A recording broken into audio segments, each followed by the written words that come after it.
بلغ العلا بكماله حسنت جميع خصاله صلوا عليه وآله محبة كلمة لا إله إلا الله لا إله إلا الله لا إله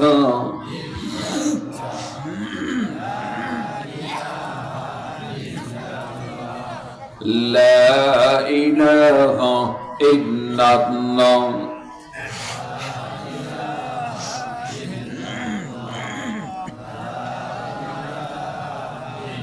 একটু রিভার্ব দিন বক্সে لا إله إلا الله لا إله إلا الله لا إله إلا الله لا إله إلا الله لا إله إلا الله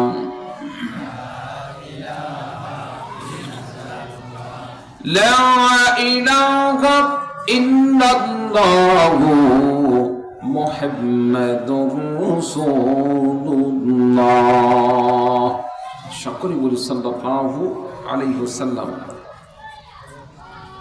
সকল তারিফ সেই মহান রবের দরবারে যে আল্লাহ রাব্বুল আলামিন আজকে দক্ষিণ শ্রীরামপুর দারুন নাজাত আল ইসলামিয়া নুরানি মাদ্রাসার উদ্যোগে আয়োজিত বার্ষিক বিশাল এই তাফসীরুল কোরআন মাহফিলে আপনাকে আমাকে আসার মতো তৌফিক দান করেছেন, সেজন্য আমরা শুকরিয়া আদায় করছি। সকলে বলে আলহামদুলিল্লাহ।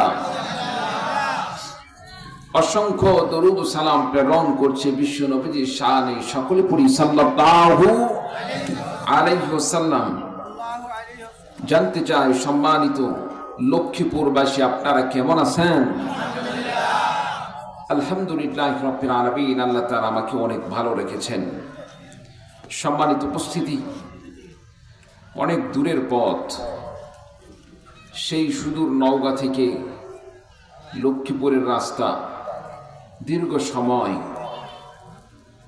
অতিক্রম করে আপনাদের কাছে এসেছি শুধুমাত্র দ্বীনের তাকাযা নিয়ে। কোরআন থেকে কিছু আলোচনা হবে। আল্লাহ তাআলা আমাদের সকলকে সেখান থেকে কিছু আমল করার তৌফিক দান করবেন। আমল করে জিন্দেগিকে আমরা আলোকিত করব, আখিরাতকে জান্নাতের, আমরা জান্নাতকে আখিরাতের পাথর হিসাবে প্রস্তুত করব। এজন্যই তো আমরা এসেছি, কি বলেন ঠিক কিনা? সম্মানিত উপস্থিতি, সে লক্ষ্যে যদি আপনাদের কাছ থেকে আমি ঘন্টাখানিক সময় চাই, দেওয়া যাবে ইনশাল্লাহ? সম্মানিত উপস্থিতি, আমরা সবাই কথা বলার সময় না ভেবে না বুঝে সকলেই কিন্তু বলি ঠিক আছে হুজুর আসি, কি বলেন? এরকম কিছু আছে না নাই? আপনারা যে বললেন থাকবেন শেষ পর্যন্ত, সত্য তো? থাকবেন তো ইনশাল্লাহ, নাকি চলে যাবেন? দেখি তো কে কে চলে যাবেন, হাত তোলেন তো দেখি। আচ্ছা, মাশাআল্লাহ, একটাও ফেল নাই, সবগুলা পাস। দেখি এবার দেখতে চাই শেষ পর্যন্ত থাকবেন কে কে, দু হাত তুলে একটা তাকবীর লাগাতে হবে। রাজি আছেন তো ইনশাল্লাহ? নারায়ে তাকবীর, নারায়ে তাকবীর, আল্লাহু আকবার। আল কোরআনের আলো, আল হাদিসের আলো, লিল্লাহি তাকবীর। বাস আপনার মাশাআল্লাহ। সম্মানিত উপস্থিতি, কোরআনে কারীম থেকে আপনাদের সামনে কয়েকটি আয়াত কারিমা তেলাওয়াত করছি। আল্লাহ পাক যদি তৌফিক দান করেন সেখান থেকে কিছু আলোচনা করার চেষ্টা করব। ওমা তৌফিক ইল্লা বিল্লাহ। প্রিয় ভাই সব, বলেন তো দেখি, আপনাকে আমাকে যিনি সৃষ্টি করেছেন তিনি কে? আপনাকে আমাকে যিনি খাওয়ান তিনি কে? আপনাকে আমাকে সুস্থতা দান করেছেন তিনি কে? আপনি আমি যখন বিপদে পড়ি বিপদ থেকে উদ্ধার করে তিনি কে? আপনার আমার সমস্ত হাজতকে যিনি পূরণ করেন তিনি কে? তাহলে ইবাদত করতে হবে কার? আরেকটু জোরে বলেন না, কার? আল্লাহ তাআলার জন্য। আল্লাহ তাআলা আমাদেরকে তো সৃষ্টি করেছেন তার ইবাদতের জন্য, কি বলেন ঠিক কিনা? আল্লাহ তাআলার ইবাদতের জন্যই আমাদেরকে সৃষ্টি করেছেন, সুতরাং আমরা আল্লাহর ইবাদত করব, এটাই স্বাভাবিক। কিন্তু বড় আফসোসের বিষয়, আমরা আল্লাহর ইবাদত ছেড়ে দিয়ে দুনিয়াতে একটু সুখে থাকার জন্য, দুনিয়াতে একটু ভোগ বিলাসিতার মধ্যে একটু পাওয়ার নিয়ে হেডাম নিয়ে থাকার জন্য আমরা আল্লাহকে ভুলে যাই, আল্লাহর ইবাদত ছেড়ে দিই, আল্লাহর দাসত্বতাকে আমরা ছেড়ে দিই। আছে না নাই ভাই? সম্মানিত উপস্থিতি, তাহলে আমাদেরকে ইবাদত করতে হবে কার? আল্লাহ রাব্বুল আলামিন। আল্লাহ রাব্বুল আলামিন কোরআনুল কারীমের মধ্যে ঘোষণা দিয়ে বলেন, ওয়াকাদা রাব্বুকা আল্লা তা'বুদু ইল্লা ইয়্যাহু ওয়া বিল ওয়ালিদাইনি ইহসানা। আল্লাহ রাব্বুল আলামিন ঘোষণা দিয়ে বলেন, আমি আল্লাহ রাব্বুল আলামিন মানব জাতিকে সৃষ্টি করেছি একমাত্র আমি আল্লাহ রাব্বুল আলামিনের ইবাদতের জন্য। আল্লাহ পাক বলেন, আল্লাহ তা'বুদু ইল্লা ইয়্যাহ, বান্দারে আমি আল্লাহ ছাড়া তুমি অন্য কারো ইবাদত করবে না, কারো উপাসনা করবে না। ওয়া বিল ওয়ালিদাইনি ইহসানা, আল্লাহ রাব্বুল আলামিনের ইবাদত করবে, সাথে সাথে আল্লাহ পাকের ইবাদতের সাথে সাথে বান্দাকে আরেকটি কাজ করতে হবে, মা বাবার সাথে সদ্ব্যবহার করতে হবে, মা বাবার সাথে নেক আচরণ করতে হবে। আমার ভাইরা, আমার বন্ধুগণ, আল্লাহ পাক এই আয়াতের মধ্যে দুটি কথা বললেন। এক নাম্বার, ইবাদত করতে হবে আল্লাহ রাব্বুল আলামিনের। দুই নাম্বার, যে কাজ করতে হবে আল্লাহ পাক নির্দেশ দান করলেন, মা বাবার খেদমত করতে হবে, মা বাবার সাথে সৎ আচরণ করতে হবে। বলুন সুবহানাল্লাহ। এই কালিমা পড়ুন, লা ইলাহা। সাউন্ড ক্লিয়ার হচ্ছে না, মাইকেলা গেল কোথায়? লা ইলাহা ইল্লাল্লাহ,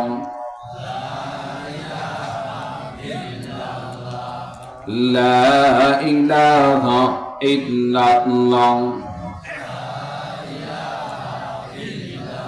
লা ইলাহা ইল্লাল্লাহ মুহাম্মাদুর রাসূলুল্লাহ। সকলে বলি সাল্লাল্লাহু আলাইহি ওয়াসাল্লাম। বক্স থেকে যেটা সাপোর্ট পাওয়া দরকার সেটা আমি পাচ্ছি না, এজন্য মাইকেলা ভাই যদি আশেপাশে থেকে থাকেন একটু লক্ষ্য রাখবেন। সম্মানিত উপস্থিতি, তাহলে আল্লাহ পাক বললেন, বান্দা তোমাকে তো আমি সৃষ্টি করেছি আমার ইবাদতের জন্য, আমি আল্লাহ পাকের ইবাদত ছাড়া অন্য কারো ইবাদত করা যাবে না। সম্মানিত উপস্থিতি, আমরা নামাজ পড়ি আল্লাহর জন্য, রোজা রাখি কার জন্য? হজ করি কার জন্য? যাকাত দিই কার জন্য? আল্লাহর জন্য। মাঝে মাঝে আমরা আল্লাহর ইবাদতের সাথে সাথে অনেক সময় আমরা সূক্ষ্মভাবে হলেও আমরা শিরকের মধ্যে লিপ্ত হয়ে যাই। যেমন দোকানদার ভাইরা যখন দোকান খোলে, আমার দেশের কিছু এলেমহীন দোকানদার ভাই অন্যের দেখা দেখি এমন কিছু কাজ করে যে কাজগুলো হচ্ছে শিরিক, যে কাজের মাধ্যমে ঈমান নষ্ট হয়ে যায়। যেমন দোকানে যাওয়ার পরে যখন দোকান খুলবে দেখবেন দোকানের সামনে গিয়ে সালাম করে, আছে না নাই? আপনাদের লক্ষ্মীপুরে মনে হয় নাই, আমাদের নওগাঁতে অনেকে এরকম আমরা দেখি, যারা দোকান খোলার সময় দোকানের সামনে অন্য ধর্মের ভাইরা যেভাবে ভক্তি করে, মাথা নত করে, একজন মুসলমান হয়েও বিধর্মীদের মতো ভক্তি করে, আমাদের নওগাঁতে অনেক আছে, আপনাদের এলাকায় মনে হয় নাই। সম্মানিত উপস্থিতি, আচ্ছা বলেন তো দেখি, দোকান কি ভক্তির জায়গা? ভক্তির জিনিস না, দোকান ভক্তির জিনিস নয়। দোকানে রিভাব দিয়ে ভাই একটু সাউন্ডটা ইয়ে করে দেন। সম্মানিত উপস্থিতি, দোকান ভক্তির জিনিস না। এবার আসতেছে মোটামুটি। দোকান ভক্তির জায়গা নয়, দোকানটা হচ্ছে এমন ভাবে আপনাকে পরিচালনা করতে হবে, এমন ভাবে দোকানে আপনাকে ওঠা বসা করতে হবে, এমন ভাবে দোকানে আপনার দোকান খুলতে হবে, দোকান বন্ধ করতে হবে, যেটা ইসলাম আপনাকে আমাকে দিক নির্দেশনা দান করেছেন। বলুন সুবহানাল্লাহ। ইকো দেন না ভাই, ইকো দেন না, রিভাব থাকলে দেন। সম্মানিত উপস্থিতি, তাহলে দোকান তো আপনাকে আমাকে খাওয়াই না, আপনাকে আমাকে খাওয়াই কে? আপনার আমার সমস্ত হাজত পূরণ করেন তিনি কে? আল্লাহ রাব্বুল আলামিন। সুতরাং দোকানকে সিজদা দিয়ে, দোকানকে ভক্তি করে কোনোদিন দোকানের কাছ থেকে বেশি পাওয়া যাবে না। আল্লাহ তাআলা তাকদীরে রিজিকে যেটাই লিখে রেখেছেন সেটাই হবে। কি বলেন ঠিক কিনা? ওয়াল কদরি খাইরিহি ওয়া শাররিহি মিনাল্লাহি তাআলা ওয়াল বা'সি বা'দাল মাউত। আল্লাহ রাব্বুল আলামিন, আমার ভাইরা, আমার বন্ধুগণ, আপনার আমার তাকদীরে যা রেখেছেন সেটাই হবে। ওয়াল কদরি খাইরিহি ওয়া শাররিহি মিনাল্লাহি তাআলা। মানুষের কল্যাণ, মানুষের অকল্যাণ, মানুষের ভালো, মানুষের খারাপ, সব কিছু একমাত্র আল্লাহ রাব্বুল আলামিনের পক্ষ থেকে। আমার বন্ধুগণ, এই জন্য আল্লাহ রাব্বুল আলামিন আপনার জন্য, আমার জন্য আল্লাহ রাব্বুল আলামিন এটা ইমানের বিষয় আল্লাহ পাক ক্লিয়ার করেছেন। বান্দারে, তুমি ভালো হলে তুমি মানবা যে আল্লাহর পক্ষ থেকে, আর খারাপ হলে আল্লাহ রাব্বুল আলামিনের পক্ষ থেকে আসে নাই। এটা কখনোই মুমিন বান্দার পরিচয় হতে পারে না। মুমিন বান্দাকে আল্লাহ রাব্বুল আলামিন অনেক সময় ঈমানি পরীক্ষা নেবেন। ঈমানি পরীক্ষা নিতে গিয়ে বান্দাকে অনেক সময় বালা মুসিবত দান করবেন, বিপদ দান করবেন। আল্লাহ তাআলা কোরআনে কারীমের মধ্যে বলেন, ওয়ালা নাবলুওয়ান্নাকুম বিশাইইম মিনাল খাউফি ওয়াল জু'i ওয়া নাকসিম মিনাল আমওয়ালি ওয়াল আনফুসি ওয়াস সামারাত ওয়াবাশশিরিস সাবিরিন। আল্লাহ রাব্বুল আলামিন বলেন, আমি মুমিন বান্দাদেরকে আমি আল্লাহ রাব্বুল আলামিন বিভিন্নভাবে তাদেরকে পরীক্ষা করব। ওয়ালা নাবলুওয়ান্নাকুম বিশাইইম মিনাল খাউফি ওয়াল জু'। বান্দাকে আমি আল্লাহ রাব্বুল আলামিন ভয়ের মাধ্যমে পরীক্ষা করব। বিভিন্ন সময় ভীতিকর পরিস্থিতি দাঁড়াবে। বান্দারে, এই ভীতিকর অবস্থায় তুমি আমি আল্লাহ পাকের উপর ভরসা করো কি করো না? আমি আল্লাহ পাকের উপর তাওয়াক্কুল থাকে কিনা? আমি আল্লাহ রাব্বুল আলামিনকে ভুলে যাও কিনা? যে বান্দা ভীতিকর অবস্থায়, ক্ষুধার্ত অবস্থায়, তারপরে বান্দা বিভিন্ন প্রকার বালা মুসিবতের সময়, বান্দা বিপদে আপদে যদি আমি আল্লাহ রাব্বুল আলামিনের উপর তাওয়াক্কুল করে, আমি আল্লাহ পাককে যদি সে ভরসা করে, আল্লাহর উপর ভরসা করে, আমি আল্লাহ রাব্বুল আলামিন মুমিন বান্দাদেরকে দুনিয়াতে ঈমানি পরীক্ষায় পাশ করে আখিরাতে আমি আল্লাহ তাআলা জান্নাতের মেহমান বানিয়ে দেব। বলুন সুবহানাল্লাহ। সম্মানিত উপস্থিতি, আল্লাহ তাআলা বিভিন্ন প্রকার বালা মুসিবত দান করবেন। অনেক সময় বিভিন্ন প্রকার ঝামেলা আসে। এই তো গত 2 বছর আগে মনে হয় আপনাদের এই পাশে বিশাল বন্যা গেছে, তাই না ভাই?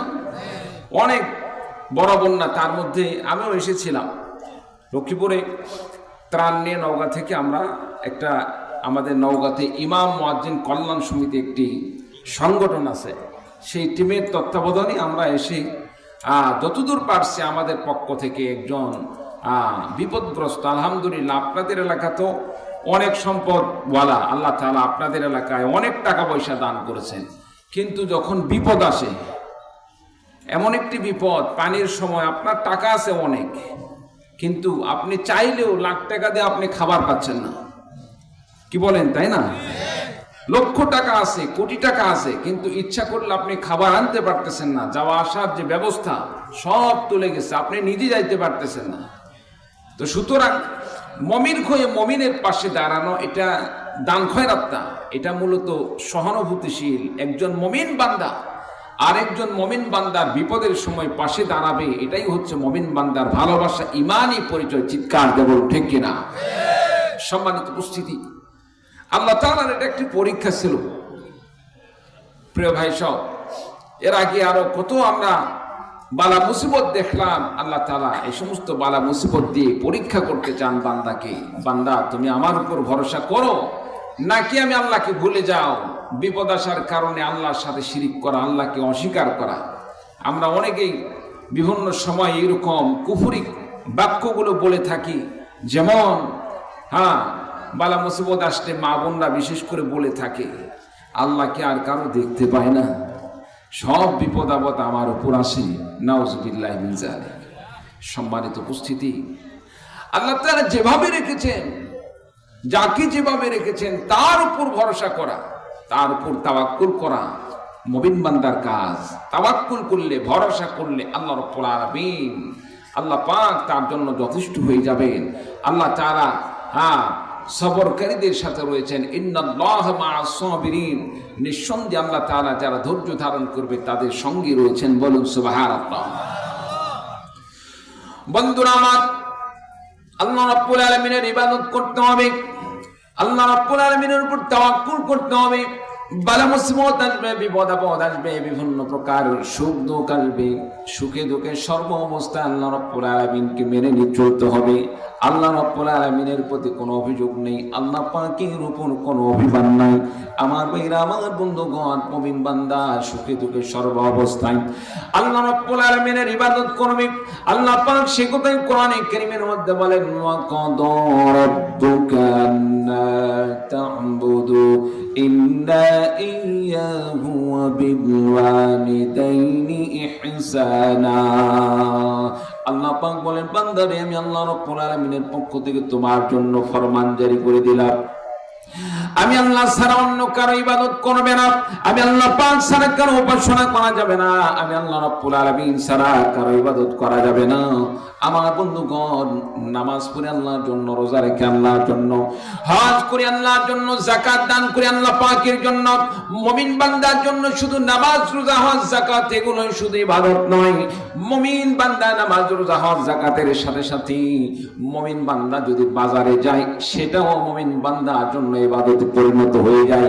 মুমিন বান্দা যদি বিভিন্ন কাজের মধ্যে জড়িত হয়ে যায়, রিকশা চালায়, ভ্যান চালায়, মুমিন বান্দা যদি মাঠে ঘাটে কাজ করে, সেগুলো মুমিন বান্দার জন্য আমলে পরিণত হয়ে যাবে, ইবাদতে পরিণত হয়ে যাবে।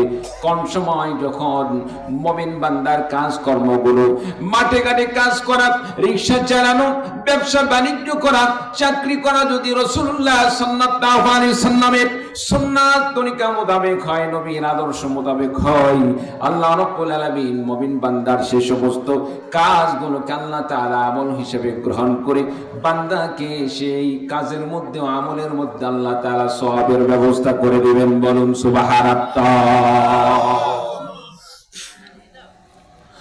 বান্দা দুনিয়াতে বাঁচতে হলে মুমিন বান্দাকে কর্ম করতে হবে, কামাই রোজগার করতে হলে কাজ ছাড়া মানুষের বিকল্প কোনো পথ নেই।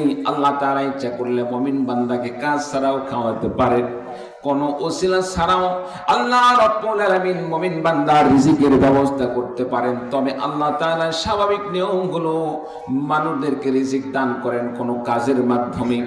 কেউ ক্ষুধার তাড়নায়, কেউ ক্ষুধার তাড়নায় ব্যবসা বাণিজ্যের মধ্যে লিপ্ত হয়ে গেছে, কেউ ক্ষুধার তাড়নায় পেটের ক্ষুধা মেটানোর জন্য কোন বান্দা দেখা যাচ্ছে রিকশা চালাচ্ছে, কোন বান্দা ব্যবসা করতেছে, বিভিন্নভাবে আপনি আমি কর্মের মধ্যে লিপ্ত। এই ব্যবসা বাণিজ্য, চাকরি বাকরি যদি রাসূলুল্লাহ সাল্লাল্লাহু আলাইহি সাল্লামের সুন্নাত তরিকা হয়ে যায়, নবীজির আদর্শ মোতাবেক হয়ে যায়, ব্যবসার মধ্যে মানুষদেরকে যদি ধোঁকা না দেই, রাসূলুল্লাহ সাল্লাল্লাহু আলাইহি সাল্লাম যেভাবে ব্যবসা করেছেন সেভাবে যদি ব্যবসা করি, আল্লাহর নবী, বিশ্ব নবীজি বলেন, আল্লাহ পাক তাদেরকে, ওই সত্যবাদী ব্যবসায়ীদেরকে আল্লাহ রাব্বুল আলামিন সত্যবাদী নবী রাসূলদের সাথে জান্নাত দান করবেন। বলুন সুবহানাল্লাহ। বিশ্ব নবীজি বললেন, আত-তাজিরু সাদুকুল আমিন মা'আন নাবিয়্যিন ওয়াস-সিদ্দিকিন ওয়াশ-শুহাদা। আমার নবী বিশ্ব নবী সাল্লাল্লাহু আলাইহি সাল্লাম বললেন, সত্যবাদী যারা ব্যবসায়ী, সততার সাথে ব্যবসা করলে, মানুষদেরকে যদি ধোঁকা না দেয়, মানুষদের সাথে প্রতারণা না করে, সত্য জিনিস দান করে, নির্ভেজাল জিনিস দান করে। আমার নবী বিশ্বনবী সাল্লাল্লাহু আলাইহি সাল্লাম বললেন, সত্যবাদী ব্যবসায়ীরা তারা থাকবে মান নবিয়্যিন ওয়াস সিদ্দিকিন ওয়াস শুহাদা। আল্লাহ তাআলা তাদের হাসর নাসর করবে নবীদের সাথে, সিদ্দিকদের সাথে, সত্যবাদীদের সাথে, ওয়াস শুহাদা আর শহীদদের সাথে আল্লাহ রাব্বুল আলামিন তাদের হাসরের ব্যবস্থা করে দেবেন। বলুন সুবহানাল্লাহ। কিন্তু বড় আফসোসের বিষয়, আমরা নামাজকে যেভাবে গুরুত্ব দেই, নামাজকে যেভাবে আদায় করি, রোজাকে যেভাবে পালন করি, লেনদেনের ক্ষেত্রে, ব্যবসা বাণিজ্যের ক্ষেত্রে, এটাও যে আপনার জন্য আমার জন্য আল্লাহ তাআলা ফরজ করে দিয়েছেন, সততার সাথে ব্যবসা করতে হবে, ব্যবসার মধ্যে ধোঁকা দেওয়া যাবে না, আমরা কিন্তু সেটা করতে পারি না। কি বলেন ভাই, ঠিক কিনা? বর্তমান সমাজে আমরা কত ভিডিও দেখতেছি, দেখতে একেবারে ফেরেশতার মতো, কত সুন্দর দাড়ি, জুব্বা পরা, মাথায় টুপি, কিন্তু ব্যবসার মধ্যে ভেজাল আছে না নাই? অনেক এরকম দেখা যাচ্ছে। সম্মানিত উপস্থিতি, যে আল্লাহকে খুশি করার জন্য মাথায় টুপি দান করলাম, যে আল্লাহ রাব্বুল আলামিনকে খুশি করার জন্য জুব্বাটা পরলাম, যে আল্লাহকে খুশি করার জন্য রাসূলুল্লাহ সাল্লাল্লাহু আলাইহি সাল্লামের আদর্শ সুন্নাহ হিসাবে দাড়িটা রেখে দিলাম, আমার জন্য তো অবশ্যই কর্তব্য ছিল ব্যবসার মধ্যেও রাসূলের আদর্শ গ্রহণ করে মানুষদেরকে ভেজাল মুক্ত জিনিস দান করা। হতে পারে লাভ একটু কম হতে পারে, কিন্তু কম লাভ হলেও আল্লাহ তাআলা তার মধ্যে বরকত দান করে। আল্লাহ তাআলা বরকতি, আল্লাহ রাব্বুল আলামিন বরকতি ব্যবসার উসিলায় দুনিয়াতে আল্লাহ পাক আপনাকে কল্যাণ দান করতেন, আর আখিরাতে আল্লাহ রাব্বুল আলামিন জান্নাতের মেহমান বানিয়ে নেবেন। বলুন সুবহানাল্লাহ। আর যদি মানুষদেরকে ধোঁকা দিই, নামাজ পড়লাম, রোজা রাখলাম, হজ করলাম, যাকাত দিলাম, সব করলাম, কিন্তু ব্যবসার ক্ষেত্রে মানুষদেরকে ধোঁকা দিচ্ছি, সম্মানিত উপস্থিতি, ধোঁকাবাজদেরকে কি আল্লাহ পছন্দ করেন? ধোঁকাবাজদেরকে আল্লাহ রাব্বুল আলামিন কখনোই তাদেরকে মাফ করবেন না। সম্মানিত উপস্থিতি, এই জন্য আমাদেরকে মানুষদের সাথে প্রতারণা থেকে বেঁচে থাকতে হবে। নামাজ পড়ার সময় যেভাবে আমার মন সায় দেয়, মনে সাক্ষী দেয়, আমি একমাত্র আল্লাহকে খুশি করার জন্য নামাজ পড়তেছি, একমাত্র আল্লাহকে খুশি করার জন্য আমি রোজা রাখতেছি, একমাত্র আল্লাহকে খুশি করার জন্য যাকাত দান করছি, ঠিক তেমনি ভাবে আমাকে মনে রাখতে হবে আমি যে ব্যবসা করতেছি এটা তো আল্লাহ রাব্বুল আলামিন আমার রিজিক তালাশের জন্য একটি উপকরণ দান করেছেন। এটাকেও আল্লাহ তাআলার নির্দেশ মোতাবেক, রাসূলুল্লাহ সাল্লাল্লাহু আলাইহি সাল্লামের আদর্শ মোতাবেক, নবীজির সুন্নাহ মোতাবেক ব্যবসা করতে হবে। এভাবে যদি আপনি আমি ব্যবসা করতে পারতাম, দেখা যাইতো অল্প আমলে আপনার জন্য, আমার জন্য, নাজাতের জন্য যথেষ্ট হয়ে যেত। বলুন সুবহানাল্লাহ। বন্ধুরা আমার, নামাজ পড়লাম, রোজা রাখলাম, হজ করলাম, যাকাত দান করলাম, সব কিছু করলাম, কিন্তু হালাল পথে কামাই করলাম, হারাম পন্থায় কামাই করলাম, হালালের দ্বারে পাশে গেলাম না, মানুষদেরকে ধোঁকা দিলাম, মানুষদের সাথে যখন লেনদেন করি তখন জিনিসের মধ্যে ভেজাল দিয়ে দিলাম। আমার বন্ধুগণ, জিনিসের মধ্যে ভেজাল দেওয়ার কারণে, মানুষদেরকে ধোঁকা দেওয়ার কারণে, হারাম পন্থায় কামাই করার কারণে আপনার কামাইটা হারাম হয়ে যায়। আর রাসূলুল্লাহ সাল্লাল্লাহু আলাইহি সাল্লাম হাদিস শরীফের মধ্যে বলেন, লা ইয়াদখুলুল জান্নাতা জাসাদুন গুযিয়া বিল হারাম। চিৎকার করে বলুন আল্লাহু আকবার। বিশ্বনবী সাল্লাল্লাহু আলাইহি সাল্লাম বলেন, লা ইয়াদখুলুল জান্নাতা জাসাদুন গুযিয়া বিল হারাম। যে বান্দা হারাম পন্থায় কামাই করে, হারাম ভক্ষণ করে নিজের শরীরটাকে বানালো, শরীরটাকে সুন্দর বানালো, লাদুস লুদুস শরীর বানালো, যে বান্দা হারাম পন্থায় কামাই করে নিজের রিজিকের ব্যবস্থা করলো, হারাম খেয়ে নিজের শরীর গড়ালো, সে যত আমলদার হোক না কেন, নবীজি বললেন, লা ইয়াদখুলুল জান্নাতা জাসাদুন, ওই দেহ কখনোই জান্নাতে প্রবেশ করবে না যে হারাম ভক্ষণ করে নিজের শরীরকে তৈরি করলো। বলুন নাউযুবিল্লাহ। সম্মানিত উপস্থিতি, সুন্দর একটি পোশাক পরলাম, জুব্বা পরলাম, সুন্দর জুব্বা পরে তারপরে একটা মানুষ সুন্দরভাবে সাজতে যা কিছু লাগে সব কিছু পরে যদি আমি নামাজে দাঁড়াই, আর আমার গায়ে যদি এক ফোঁটা নাপাক লেগে থাকে, পায়খানা লেগে থাকে, প্রসাব লেগে থাকে, সুন্দর পোশাক দিয়ে নামাজ পড়লে আল্লাহর কাছে কি নামাজ কবুল হবে? কবুল হবে না। সুতরাং আপনি আমি সব ইবাদত করলাম, কিন্তু পোশাকই যেমন নাপাক থাকলে সেই পোশাক পরিহিত থাকার কারণে ওই পোশাক দিয়ে নামাজ হয় না। ওই পোশাক পরিহিত অবস্থায় নামাজ পড়লে নামাজ আল্লাহ তাআলার কাছে কবুল হয় না।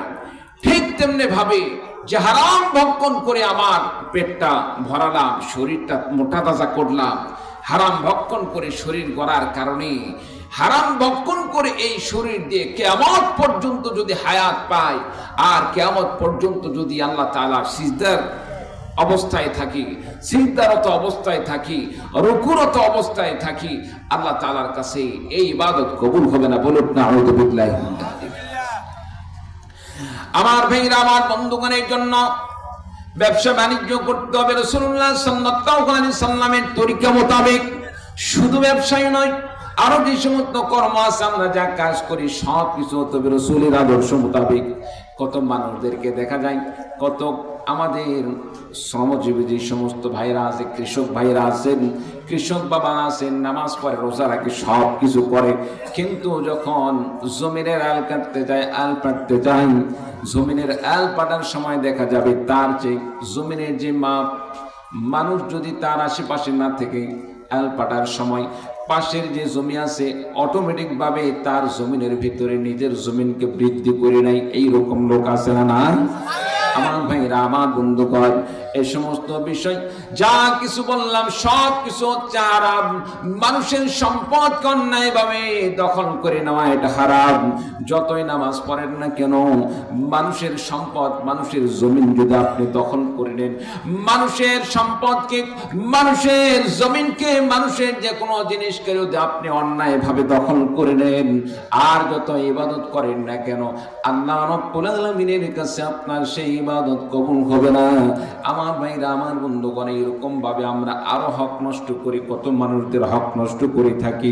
যেমন নাকি মা বাবা দুনিয়া থেকে বিদায় নিয়ে চলে গেলে মা বাবা যে পরিত্যক্ত সম্পদ রেখে যান, এই সম্পদের হকদার কিন্তু ওই মা বাবার ছেলে মেয়ে সকলে। কিন্তু আমরা অনেক ক্ষেত্রে আমরা লক্ষ্য করে দেখি, মা বাবা যখন মারা যায়, মা বাবার ইন্তেকালের পরে ভাইয়েরা অনেক সময় জোর জবরদস্তি করে সম্পদগুলোকে নিজের আয়ত্তে রাখে, নিজের বোনদেরকে, ওই মা বাবা মৃত মা বাবার কন্যাদেরকে, নিজের বোনদেরকে সম্পদ ভাইরা বের করে দিতে চাই না। এরকম আছে না? না, অনেক ক্ষেত্রে এরকম আছে। বাবা মারা গেছে, বোনেরা ভাইদের সাথে তো আর জোর জুলুম করে কিছু করতে পারে না, কারণ ভাইয়েরা তো মা বাবার বাড়িতে থাকে, আর বোনেরা তো বিবাহ হয়ে চলে গেছে অন্য জায়গায়, সেখান থেকে সে জোর জবরদস্তি করে কিভাবে সম্পদ উদ্ধার করবে? সম্মানিত উপস্থিতি, বোনেরা এসে জোর জবরদস্তি করে সম্পদ উদ্ধার করতে হবে কেন? ভাইদের জন্য কর্তব্য, ভাইদের জন্য কর্তব্য ছিল। আমার বোনও তো আমারই, সেই মা বাবার জন্ম দেওয়া সন্তান, যেই মা বাবা আমাকে জন্মদান করেছে, আমার মা বাবা যে সম্পদগুলো রেখে গিয়েছে, আল্লাহ তাআলা আমার জন্য যেটা নসিব, যে অংশ নির্ধারণ করে দিয়েছেন, আমার বোনের জন্য আল্লাহ তাআলা ইসলামের বিধান মোতাবেক, কোরআনের বিধান মোতাবেক একটি অংশ দান করেছে। আমি নামাজ পড়লাম, রোজা রাখলাম, হজ করলাম, যাকাত দিলাম, মাদ্রাসার বিশাল বড় একটি দায়িত্ব পেলাম, মসজিদের দায়িত্ব, যত বড় বড় পদ আছে সব আমি নিজ দায়িত্বে নিলাম। কিন্তু এত দিনদারি কাজ করার পরেও দেখা যায় কি, ভাই বিরক্ত হচ্ছেন নাকি? শেষ করে দিব? 1 ঘন্টা সময় চাইছে, ওটা বসা করলে তো আসলে বেশি টানা যাবে না। হ্যাঁ, অল্প একটু সময় ভাই। সম্মানিত উপস্থিতি, তো যেটা বলতেছিলাম, আমি নামাজ রোজা সব করলাম, জিকির আজকার, হজ যাকাত সব করলাম, বছরে দেখা যায় 2 বার 3 বার ওমরা করে আসতেছি, কিন্তু যখন আমার বোন বাবার অংশ নিজে যেটা পাবে সে অংশ যখন বুঝে নিতে আসে, বোনকে ঘাড় ধাক্কা দিয়ে বের করে দেই, এইরকম আছে না নাই? অনেকে আছে। সম্মানিত উপস্থিতি, শুধু ভাইয়েরা যে বোনদেরকে বাহির করে দেয় বিষয়টা এরকম না। কিছুদিন আগে কোথায় যেন একটা আলোচনা করতে গিয়ে শুনলাম বোনদের মাধ্যমে ভাইয়েরা নির্যাতিত হয়েছে, বোনের মাধ্যমে ভাইয়েরা নির্যাতিত হয়েছে। মা বাবার সেই বাড়িতে বোনেরা অবস্থান করে, হয়তো বা ভাই ছোট ছিল, ছোট ভাই তো বড় বোনের উপর, বড় বোন জামাইয়ের উপর তার ওই রকম ভাবে প্রভাব বিস্তার করতে পারে না। ভাইদেরকে তারা মাহরুম করেছে। ভাই বোনদেরকে আর বোন ভাইদেরকে মাহরুম করুক, কোনোটাই তো এটা ইসলামে সমর্থন করে না। চিল্লা বল ঠিক কিনা? আমার ভাইরা, আমার বন্ধুগণ, বান্দার হকের প্রতি খেয়াল রাখতে হবে। বান্দার হক নষ্ট করা যাবে না। আল্লাহ রাব্বুল আলামিনের যদি হক নষ্ট করে থাকি, যেমন আল্লাহ তাআলার ইবাদত, আল্লাহ তাআলার হক হলো নামাজ পড়লাম না, নামাজ আল্লাহর ফরজ বিধান, রোজা রাখা আল্লাহ তাআলার ফরজ বিধান, রোজা রাখতে পারলাম না, হজ করা আল্লাহ তাআলার ফরজ বিধান, হজ করতে পারলাম না। আমার বন্ধুগণ, আল্লাহ পাকের কাছে ক্ষমা চাই, আল্লাহ রাব্বুল আলামিন ইচ্ছা করলে মাফ করে দিতে পারেন। কিন্তু বান্দা যখন বান্দার হক নষ্ট করে, বান্দাকে আঘাত দান করে, বান্দার টাকা পয়সা নষ্ট করে, বান্দার হক নষ্ট করে, বন্ধুরা আমার, আল্লাহ রাব্বুল আলামিন হাসরের ময়দানে যখন বান্দার আল্লাহ রাব্বুল আলামিনের কাছে, আল্লাহ পাকের কাছে ক্ষমা চাইবে, আল্লাহ রাব্বুল আলামিন বলবেন, বান্দার এটা তো আমার হক নয়, আমি নামাজ রোজা হজ যাকাত ইত্যাদি এগুলো পালন না করার কারণে তোমাকে ক্ষমা করে দিতে পারে, ইচ্ছা করলে মাফ করে দিতে পারে। কিন্তু দুনিয়াতে তুমি যে বান্দার হক নষ্ট করে এসেছো, ওই হকটা বান্দার ছিল, বান্দার হক নষ্ট করার কারণে বান্দার কাছে যাও, বান্দা যদি মাফ করে দেয়, বান্দার কাছ থেকে মাফ করে নাও, আমি এটা মাফ করার মতো আমি আল্লাহ রাব্বুল আলামিন এটাকে মাফ করতে পারি না। বলুন নাউযু বিল্লাহ। এজন্য বান্দার হক সম্পর্কে আমাদের সকলকে সতর্ক থাকতে হবে। রাজি আছেন তো ইনশাআল্লাহ? রাজি আছেন তো ইনশাআল্লাহ? ছেলে মেয়েদের হক, তারপরে অনেকে ফুফুদের হক, বাবার সম্পত্তির মধ্যে ফুফুদের যে অংশ আছে এটাও আমরা বাহির করে দিতে চাই না। আমরা তাদেরকে নামকে অস্তে একমুঠ দিয়ে দিই, ফুফু এটা নিয়ে সন্তুষ্ট থাকেন, আছে না নাই ভাই? এগুলো করা যাবে না। সম্মানিত উপস্থিতি, আমরা করি কি? আমরা করি কি? ইবাদত করে উল্টে ফেলে দিচ্ছি, নামাজ রোজা হজ যাকাত সব কিছু, কিন্তু বান্দার হক নষ্ট করতেছি। সম্মানিত উপস্থিতি, ইবাদত তো করতেই হবে, বান্দার হক নষ্ট করে আমরা পার পাবো না। আল্লাহ তাআলা সকলকে বান্দার হক নষ্ট করা থেকে বিরত থাকার মতো তৌফিক দান করুন। সকলে বলে আল্লাহুম্মা আমিন। একটাবার তাকবীর লাগান তো দেখি। লিল্লাহি তাকবীর, লিল্লাহি তাকবীর। আপনারা আছেন তো ইনশাআল্লাহ? থাকবেন তো? কতক্ষণ? 1 ঘন্টা। আল্লাহ তাআলা আমাদের সকলকে কবুল করুন, আমিন। বন্ধুরা আমার, বলতেছিলাম আল্লাহ রাব্বুল আলামিন নামাজ রোজা হজ যাকাত যেভাবে ফরজ করে দিয়েছেন, নামাজ রোজা হজ যাকাতের মতো আল্লাহ রাব্বুল আলামিন আপনার জন্য, আমার জন্য আল্লাহ রাব্বুল আলামিন নির্দেশ দান করলেন, বান্দারে হালাল পন্থায় কামাই করতে হবে, হারাম পন্থা অবলম্বন করা যাবে না, হালাল পথে চলতে হবে, অন্যায় থেকে বিরত থাকতে হবে, অন্যায় থেকে নিজেকে বিরত রাখতে হবে আমার বন্ধুগণ। আর সাথে সাথে আমাদেরকে রাসূল সাল্লাল্লাহু আলাইহি সাল্লামের আদর্শ গ্রহণ করতে হবে। সূক্ষ্ম শিরিক থেকে আমাদেরকে মুক্ত থাকতে হবে, কুফরি থেকে মুক্ত থাকতে হবে। যে সমস্ত বান্দারা সকালবেলা দোকান খোলার সময় নবীজির আদর্শ বাদ দিয়ে বিধর্মীদের আদর্শ গ্রহণ করে দোকানের সামনে গিয়ে সালাম করে, দোকান বন্ধ করার সময় আবার দোকানের সামনে গিয়ে ভক্তি করে সালাম করে, আমার বন্ধুগণ, এটা তো প্রকৃত পক্ষে মুমিন বান্দাদের আদর্শ নয়, এটা মুসলমানদের আদর্শ নয়, এটা হলো বিধর্মীদের আদর্শ। কারণ বিধর্মীরা মনে করে তাদের যতগুলো দেবতা রয়েছে তার মধ্যে অন্যতম একটি দেবতা হচ্ছে, তাদের মধ্যে অন্যতম একটি দেবতা হচ্ছে দোকান, ব্যবসা প্রতিষ্ঠান। এই জন্য তারা ব্যবসা প্রতিষ্ঠানকে অন্যান্য দেবতার মতো দেবতা মনে করে তার উপাসনা করে, পূজা করে। সকালবেলা মোমবাতি জ্বালায়, সকালবেলা আগরবাতি জ্বালিয়ে ভক্তি করে, বিকেলবেলা সন্ধ্যার সময় সন্ধ্যা লাগার সঙ্গে সঙ্গে সূর্য ডোবার সঙ্গে সঙ্গে দোকানে তারা পূজা করা শুরু করে দেয়, আসে না নাই? আমার বন্ধুগণ, এটা তো বিধর্মীদের কাজ। তাহলে মুসলমান কি করবে? মুসলমান বিধর্মীদের মতো দোকানে সিজদা করবে না, দোকানে সালাম করবে না, দোকানে কোনো ভক্তি করবে না।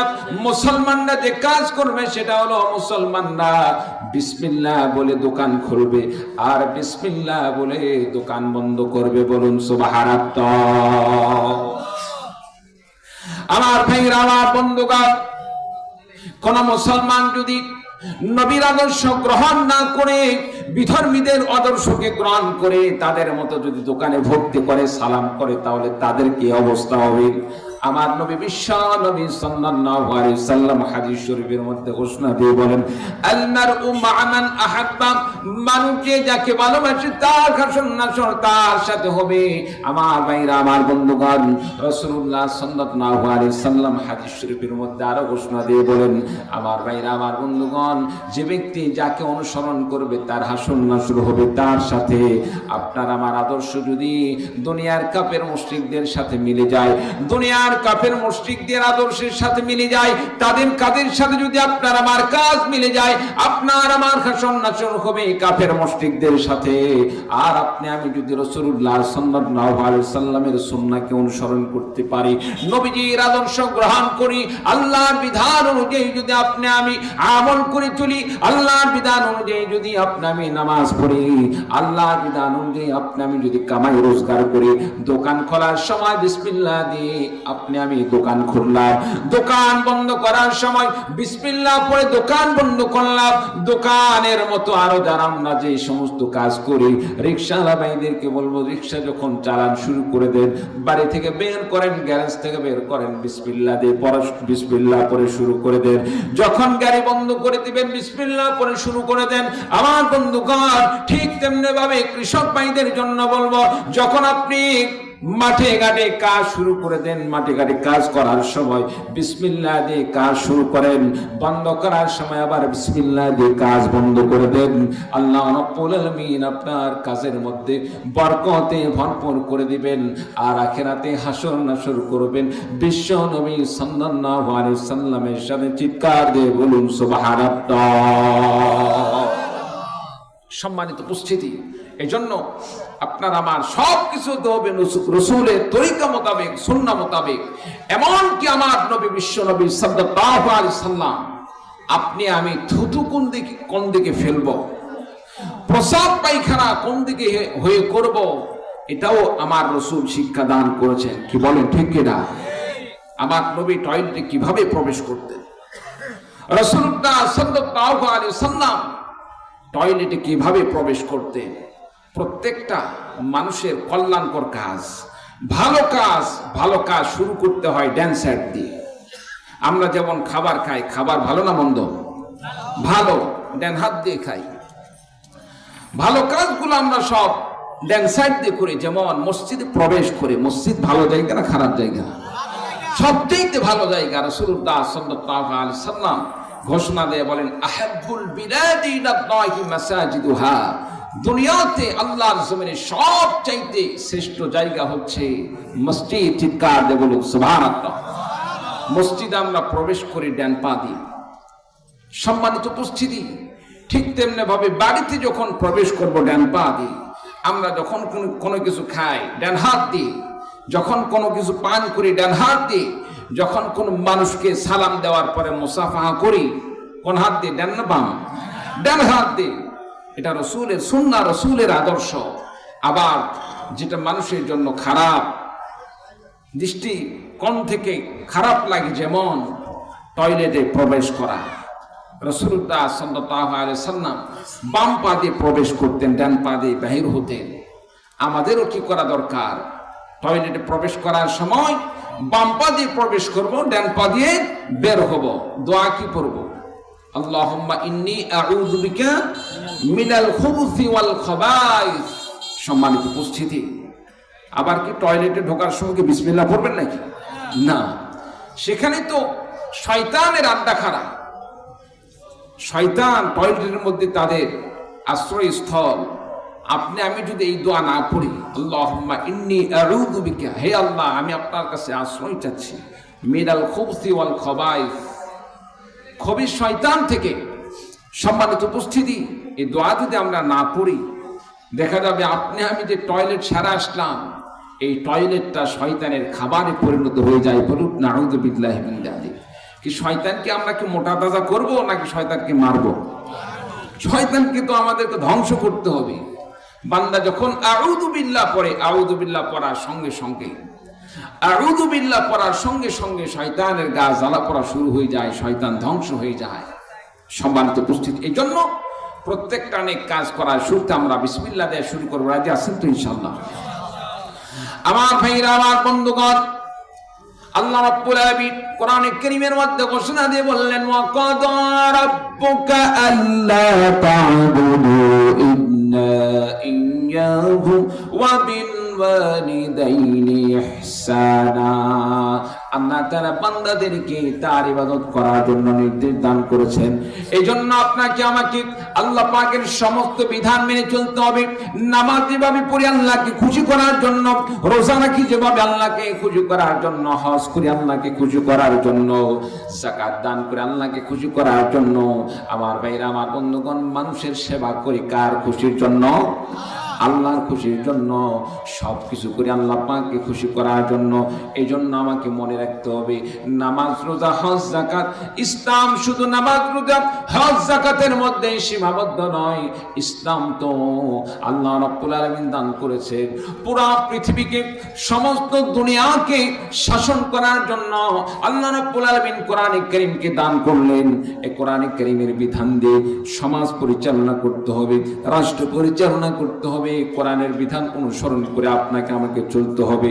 আপনি আমি যেই দল করি না কেন, দলমত নির্বিশেষে একটি জিনিস মনে রাখতে হবে, আল্লাহ তাআলা নামাজ যেভাবে ফরজ করেছেন, রোজা ফরজ করেছেন, হজ যাকাত ফরজ করেছেন, ঠিক তেমনি ভাবে কোরআনের বিধানকে আল্লাহর জমিনে প্রতিষ্ঠা করার জন্য নির্দেশ দান করেছেন। আপনাকে আমাকে নামাজ, রোজা, হজ, যাকাতের মতো মুসলিম হিসাবে কোরআনের বিধানকে প্রতিষ্ঠা করার জন্য চেষ্টা করতে হবে। এটাও প্রকৃতপক্ষে মুমিনের কাজ। চিন্তা বলুন ঠিক কিনা? আমার ভাইরা, আমার বন্ধুগণ, তাহলে এই আয়াতের শুরু থেকে আমরা বুঝতে পারলাম অবশ্যই ইবাদত করতে আল্লাহ পাকের, আল্লাহ ছাড়া অন্য কারো ইবাদত করা যাবে না। আপনি আমি যেটাই করি না কেন আল্লাহর সন্তুষ্টির জন্য করতে হবে। নামাজ পড়তে হবে আল্লাহর জন্য, রোজা রাখতে হবে আল্লাহর জন্য, যাকাত দিতে হবে আল্লাহর জন্য। এরপর আল্লাহ রাব্বুল আলামিন আয়াতের শেষের অংশ বলেন, ওয়া বিল ওয়ালিদাইনি ইহসানা। আল্লাহ পাক ঘোষণা দিয়ে বলেন, বান্দারে আমি আল্লাহ রাব্বুল আলামিন তোমার প্রতি ফরমান জারি করে দিলাম, নির্দেশ দিয়ে দিলাম, মা বাবার সাথে খবরদার খারাপ আচরণ করো না। মা বাবার সাথে নেক আচরণ করো, মা বাবার সাথে সৎ আচরণ করো। মা বাবার সাথে কোনো বান্দা যদি নেক আচরণ করে, রাসূলুল্লাহ সাল্লাল্লাহু আলাইহি সাল্লাম ঘোষণা দিয়ে বলেন, রিদাল রাব্বি বিরিদাল ওয়ালিদাইন। কোন মা বাবা যদি সন্তানের প্রতি রাজি হয়ে যায়, মা বাবা যদি সন্তানের প্রতি সন্তুষ্ট হয়ে যায়, মা বাবার সন্তুষ্টির ওসিলায় আল্লাহ রাব্বুল আলামিন সে বান্দার প্রতি রাজি ও খুশি হয়ে যান। বলুন সুবহানাল্লাহ। আর কোন মা বাবা যদি সন্তানের প্রতি অসন্তুষ্ট হয়ে যায়, কোন মা বাবা যদি সন্তানের প্রতি নারাজ হয়ে যায়, মা বাবা যদি সন্তানের প্রতি অসন্তুষ্ট হয়ে যায়, সে যতই নামাজ পড়ুক না কেন, যতই রোজা রাখুক না কেন, যত আমল করুক না কেন, যতই তাহাজ্জুদ গুজার হোক না কেন, মা বাবার সেবা না করার কারণে, মা বাবার খেদমত না করার কারণে, মা বাবার সাথে সদাচরণ না করার কারণে, মা বাবা সন্তুষ্ট থাকার কারণে রাসূলুল্লাহ সাল্লাল্লাহু আলাইহি সাল্লাম ঘোষণা দিয়ে বলেন, মা বাবা নারাজ হওয়ার কারণে স্বয়ং আল্লাহ রাব্বুল আলামিন সেই বান্দার প্রতি নারাজ হয়ে যান। বলুন নাউযু বিল্লাহ। আমাদের সমাজে অধিকাংশ ক্ষেত্রে আমরা দেখি ছেলে মেয়ে যখন বড় হয়ে যায়, নিজে নিজে যখন কামায় শেখে, নিজের কামায় যখন নিজের জীবন গড়তে শেখে, বিবাহ শাদীর পরে অনেকে দেখা যায় মা বাবার সাথে খারাপ আচরণ করা শুরু করে দেয়। আছে না নাই ভাই? সম্মানিত উপস্থিতি, মা বাবা থাকা অবস্থায় মা বাবার কদর বোঝা যায় না। যে ব্যক্তি মা বাবা হারিয়েছে, যে ব্যক্তি মা বাবাকে হারিয়েছে, সে শুধুমাত্র বুঝতে পারে মা বাবা থাকার কি কদর, মা বাবা থাকার কি গুণ। কি বলেন ভাই, ঠিক কিনা? আমার ভাইরা, আমার বন্ধুগণ, মা বাবা তো এমন একটি সম্পদ, মা বাবাকে আল্লাহ রাব্বুল আলামিন আপনার জন্য আমার জন্য আল্লাহ পাকের পক্ষ থেকে এমন একটি রহমত, আল্লাহ রাব্বুল আলামিনের পক্ষ থেকে এমন একটি আল্লাহ পাকের আপনার প্রতি আমার উপর দয়া। মা বাবা এমন একটি জিনিস, আপনি আমি যখন দুনিয়াতে চলাফেরা করতে গিয়ে অনেক সময় বিপদের সম্মুখীন হই, অনেক সময় বালা মুসিবতের মধ্যে পড়ে যায়। আপনার আমার বিপদের খবর দুনিয়ার কোনো মানুষ না জানলে সর্বপ্রথম যিনি বুঝতে পারেন, যিনি জানতে পারেন, তিনি হলেন আপনার আমার মার বাবা। চিৎকার দিয়ে বলুন ঠিক কিনা? সন্তান ঢাকাতে চাকরিরত অবস্থায় বিপদের মধ্যে পড়ে গেছে, সন্তান ডাকাতের সম্মুখীন হয়েছে, সন্তান অসুস্থ হয়ে পড়েছে। 100 কিলো দূরে, 200-500 কিলো দূরে মা অবস্থান করে। ঘুমের মধ্যে মা কেমন যেন অন্তরে কেমন এক প্রকার তিনি অশান্তি অনুভব করে, কেমন যেন একটি কষ্টকর বিষয় তার কাছে অনুভব হয়, কেমন যেন কোনো একটি সাইড খারাপ হয়ে যাচ্ছে। আমার ভাইরা, আমার বন্ধুগণ, আল্লাহ রাব্বুল আলামিন কুদরতি ভাবে মায়ের অন্তরে এটা উদয় করে দেন, বাবার অন্তরে উদয় করে দেন। এক পর্যায়ে দেখা যায় সন্তানের সেই অসুস্থতার বিষয়ে মা জানতে পারার সঙ্গে সঙ্গে বলে, বাবা গো, গতকাল থেকে তো আমি কেমন যেন খারাপ স্বপ্ন দেখতেছিলাম, অন্তরটা কেমন যেন ভেঙে যাচ্ছিল, কোনো কাজের মধ্যে আমার মন বসতেছিল না। আমার বন্ধুগণ, এই জন্য মা বাবার সাথে খারাপ আচরণ করা যাবে না, মা বাবার সাথে সৎ ব্যবহার করতে হবে। দুনিয়াতে মা বাবা হলো আপনার আমার জন্য বিশাল বড় বটগাছের মতো। বটগাছ থাকলে যেমন বিপদে আপদে রোদের অবস্থায় সেখানে গিয়ে ছায়া গ্রহণ করা যায়, রোদ থেকে বাঁচার জন্য সেখানে আশ্রয় গ্রহণ করা যায়। দুনিয়ার বিভিন্ন প্রকার বালা মুসিবত আসতে পারেন, বিভিন্ন প্রকার আপনি বালা মুসিবতের মধ্যে পড়তে পারেন। বিপদের সময়, এমন সময় আপনাকে সেই বিপদ থেকে রক্ষা করার জন্য আপনার পাশে সেই বটগাছের মতো যিনি ছায়া হয়ে সর্বপ্রথম আপনার পাশে দাঁড়াবেন, সেটাই হলো আপনার আমার মা বাবা। চিৎকার দিয়ে বলুন সুবহানাল্লাহ। আল্লাহ তাআলা সে কথাই বলেন, ওয়া বিল ওয়ালিদাইনি ইহসানা ইম্মা ইয়াবলুগান্না ইনদাকাল কিবার আহাদুহুমা আও কিলাহুমা ফালা তাকুল লাহুমা উফফিন ওয়া লা তানহারহুমা ওয়া কুল লাহুমা কাওলান কারীমা। আল্লাহ রাব্বুল আলামিন ঘোষণা দিয়ে বলেন, ওয়া বিল ওয়ালিদাইনি ইহসানা ইম্মা ইয়াবলুগান্না ইনদাকাল কিবার। বান্দারে, তোমার সেই দুটি মা বাবার মধ্যে কোনো একজন, দুজন মা বাবার মধ্যে কোনো একজন তোমার কাছে বৃদ্ধ অবস্থায় পড়তে পারে, অথবা দুইজনে তোমার কাছে বৃদ্ধ অবস্থায় পৌঁছে যেতে পারে। মানুষের কাছে যৌবন কালটা সকলের কাছে প্রিয়। মা বাবা যদি তাদের যৌবন কাল থেকে যায়, ছোট্ট কালে আমরা যখন ছোট ছিলাম, বাবা যৌবনতার সাথে যৌবনকালে সে হাড় ভাঙা পরিশ্রম করে আপনাকে আমাকে কামাই করে খাওয়াইছে, পড়াশোনার জন্য টাকা নিয়ে এসে দিয়েছে, মনে যাও যখন যা চেয়েছি সেটাই মা বাবা ব্যবস্থা করে দিয়েছে। ওই মা বাবা একটা সময় আসবে বৃদ্ধ হয়ে যাবে, সেই মা বাবা এক সময় বৃদ্ধতার কারণে নিজের কাজ নিজে ঠিক মতো করতে পারবে না, কারো সহযোগিতা ছাড়া কোনো কাজ করতে পারবে না, কামাই করতে পারবে না। এমন সময় সেই মা বাবাকে যদি আপনি আমি বোঝা মনে করি, আল্লাহ পাক নারাজ হয়ে যাবেন। আল্লাহ পাক বলেন, বান্দারে, সেই মা বাবাকে তুমি বোঝা মনে করো না। ফালা তাকুল লাহুমা উফফিন ওয়া লা তানহারহুমা। ওই মা বাবা বৃদ্ধ হওয়ার কারণে, মা বাবার বৃদ্ধতার কারণে তাদেরকে এভাবে বলো না, উফ শব্দ প্রকাশ করো না। ফালা তাকুল লাহুমা উফফিন ওয়া লা তানহারহুমা। মা বাবার কাজে ভুল হয়ে যাওয়ার কারণে, বিছানায় প্রস্রাব পায়খানা করার কারণে, কোনো কাজের মধ্যে উল্টাপাল্টা হয়ে যাওয়ার কারণে, ওই মা বাবার এই ভুল হওয়ার কারণে আহ শব্দ প্রকাশ করো না। মা বাবার ভুলের কারণে শব্দ প্রকাশ করো না, ওয়ালা তানখারহুমা, এবং সেই মা বাবার প্রতি তুমি কঠোরতা প্রকাশ করো না। আল্লাহ রাব্বুল আলামিন বলেন, বান্দা যদি মা বাবার প্রতি কঠোরতা করে, মা বাবার সাথে খারাপ আচরণ করে, আল্লাহ পাক বান্দার প্রতি নারাজ হয়ে যায়। আর আল্লাহ রাব্বুল আলামিন বললেন, বান্দারে ওই মা বাবার সাথে সৎ আচরণ করো, আমি আল্লাহ রাব্বুল আলামিন তোমার জন্য মা বাবার দোয়ার উসিলাই আমি আল্লাহ তাআলা তোমাকে জান্নাতের মেহমান বানিয়ে দিব। বলুন সুবহানাল্লাহ। কালিমা পড়ুন, লা ইলাহা ইল্লাল্লাহ।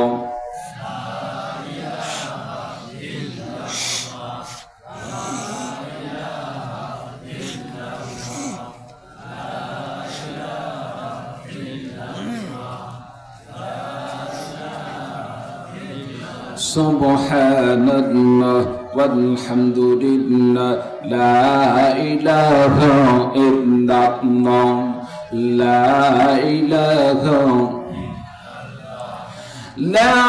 ইলাহা ইল্লাল্লাহ, মুহাম্মাদুর রাসূলুল্লাহ। সকলে বলি সাল্লাল্লাহু আলাইহি ওয়াসাল্লাম। প্রিয় ভাই সব, মা বাবার সাথে কঠোর আচরণ করা যাবে? যাবে না। কোন সন্তান যখন মা বাবার সাথে সৎ আচরণ করে, সন্তান মা বাবার সাথে ভালো আচরণ করলে মা বাবার অন্তর থেকে একটি দোয়া আসে।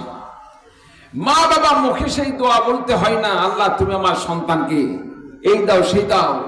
অন্তর থেকে একটা দোয়া আসে, আল্লাহ আমার সন্তান আমার এই বিপদের সময়, এই করুণ অবস্থায় আমাকে যেভাবে দেখাশোনা করছে, আল্লাহ তুমি আমার সন্তানকে দুনিয়ার বড় বড় মানুষদের মতো তাকে একদম সম্মানশীল মানুষ হিসাবে কবুল করো। মা বাবার অন্তর থেকে এইরকম দোয়া আসে কি আসে না?